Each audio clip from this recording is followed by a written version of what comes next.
Welcome to Inspiring Histories, where ancient secrets and biblical mysteries come to life. Imagine the moment before everything began. Before Eden, before the first breath of man. There was no earth, no sky, just divine silence and them, the sons of God. Who were these mysterious beings who witnessed creation itself?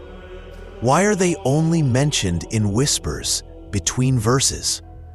And if Adam was the first man, why were they already there? What if the creation story you know is only part of a much deeper truth? What if there was a divine order before Adam? A creation that was hidden, maybe even erased. Today, we unlock a mystery buried beneath centuries of silence, a secret whispered through forbidden scriptures and lost texts. The sons of God and the hidden creation before Adam. If you're drawn to ancient mysteries, biblical secrets, and forbidden knowledge, make sure to subscribe and turn on the bell so you never miss a revelation, because what comes next will change everything. The Bible opens with a majestic vision. In the beginning, God created the heavens and the earth. But as the narrative unfolds, something curious lingers just beneath the surface. In the book of Job, a text far older than Genesis, God challenges Job with a haunting question. Where were you when I laid the foundations of the earth? When the morning stars sang together, and all the sons of God shouted for joy. Job 38, 4-7. Pause for a moment. This verse changes everything. The sons of God rejoiced before the earth was formed, before Adam, before light was separated from darkness. They were already there. But who were they? And why is their presence almost never discussed in the Genesis account? While Genesis presents a structured, step-by-step creation, Job cracks open a hidden window into an earlier realm, suggesting the existence of celestial witnesses, beings with presence, consciousness, even purpose. These aren't metaphors or poetic symbols. The Hebrew term used, B'nai Elohim, doesn't refer to humans. It refers to beings of divine origin. Not only does this raise questions about the order of creation, it suggests that Adam may not have been the first conscious creation, just the first of a new kind. And so, the mystery deepens. If the sons of God were already present, rejoicing as the foundations of the world were laid, then their existence isn't part of the story of mankind, but of something older, something the scriptures only dare to hint at. And this is where we begin to trespass into forbidden ground, because these sons of God are not just celestial spectators. Ancient texts outside the Bible, long considered heretical or dangerous, suggest a far deeper truth. They were part of an original divine order, a first creation predating Adam. The Book of Enoch, once revered by early Jewish sects, reveals a shocking account. A group known as the Watchers, celestial beings tasked with observing the earth, did more than just watch. They intervened. They descended. They shared knowledge never meant for humans, and they were punished.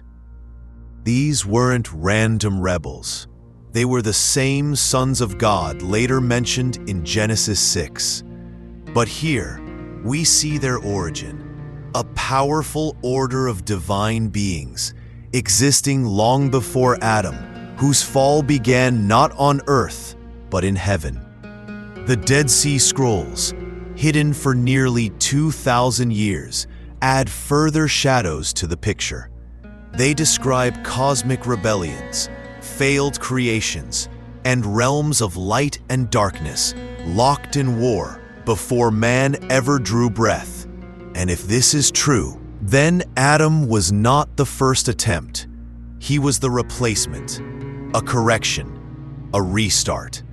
And now the question must be asked, not why the sons of God fell, but what exactly were they before they fell? Because what we call creation may in fact be a recovery from something far more ancient and far more catastrophic. The scriptures remain silent on one crucial point. Who exactly were the sons of God? They appear without introduction. They celebrate the creation. They descend in Genesis. But their origin? Concealed.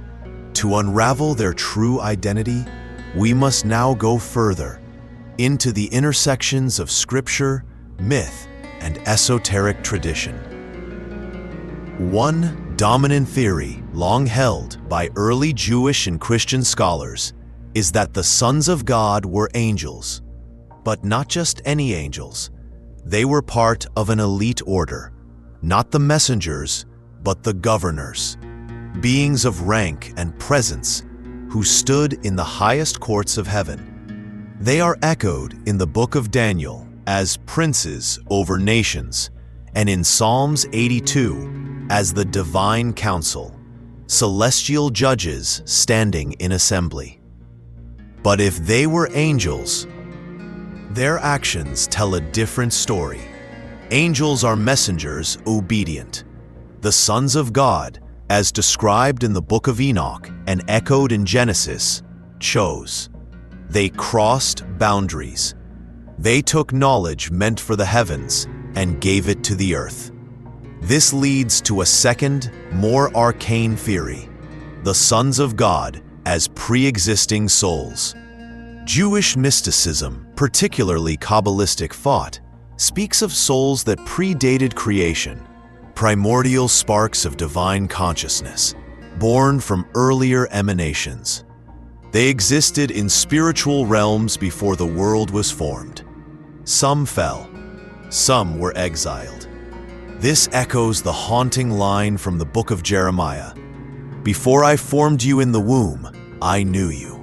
Jeremiah 1:5. Was this only a poetic metaphor, or a whisper of something deeper? Some mystics believe that Adam was not the beginning, but the repair, but tikkun, for something that shattered before, a failed creation. And the sons of God? Not angels, not humans, but souls, ancient and luminous, now veiled in flesh, or cast into shadow. But there's a third theory, one that challenges the very fabric of Genesis, the gap theory. Genesis 1:2 reads, "And the earth was without form and void."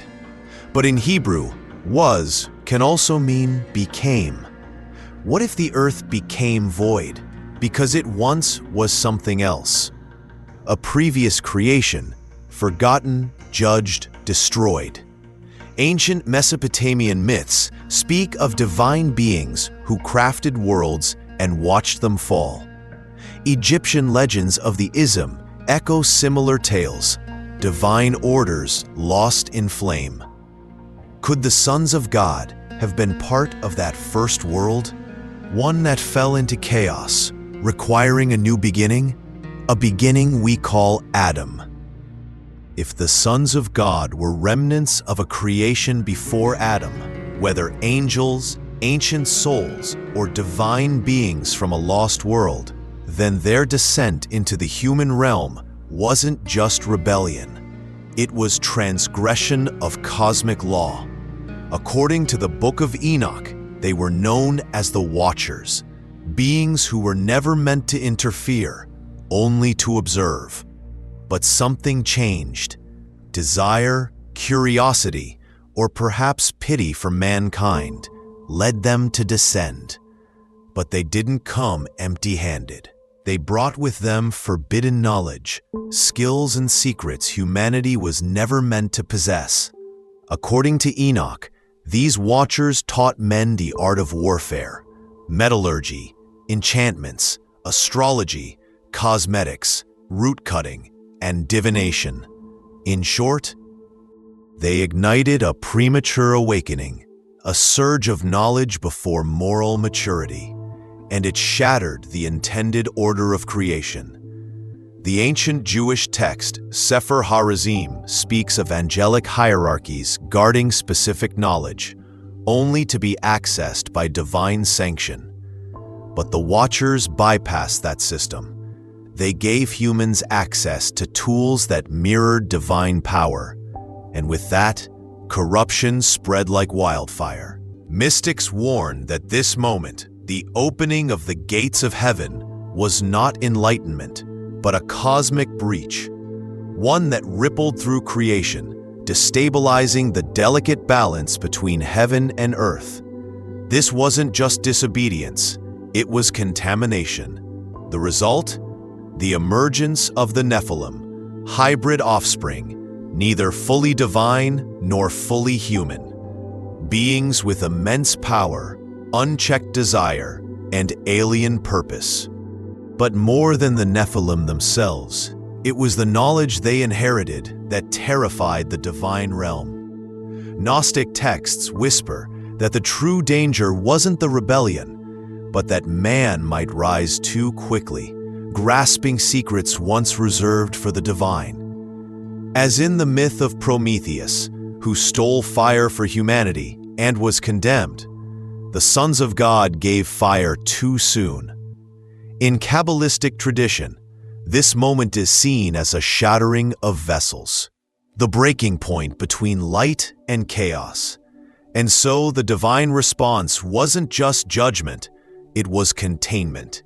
The Watchers were imprisoned, cast into the abyss, their names erased, their influence buried.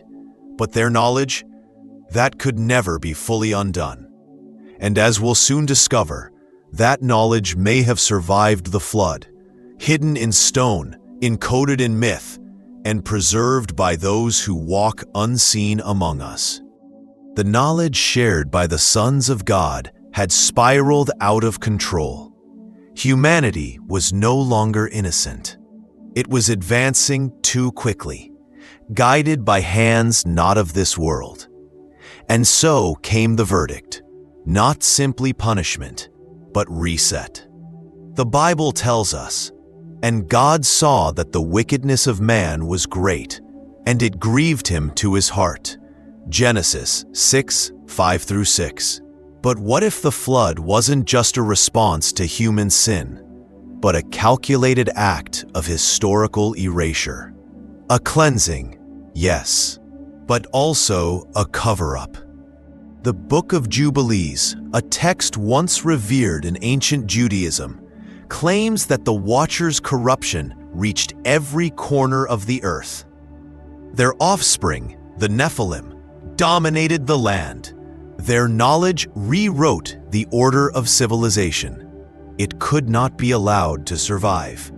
The flood became more than just a natural disaster. It was a cosmic sterilization, a wiping of the slate, physically, spiritually, and historically. But here lies the most disturbing question. What if it didn't work completely?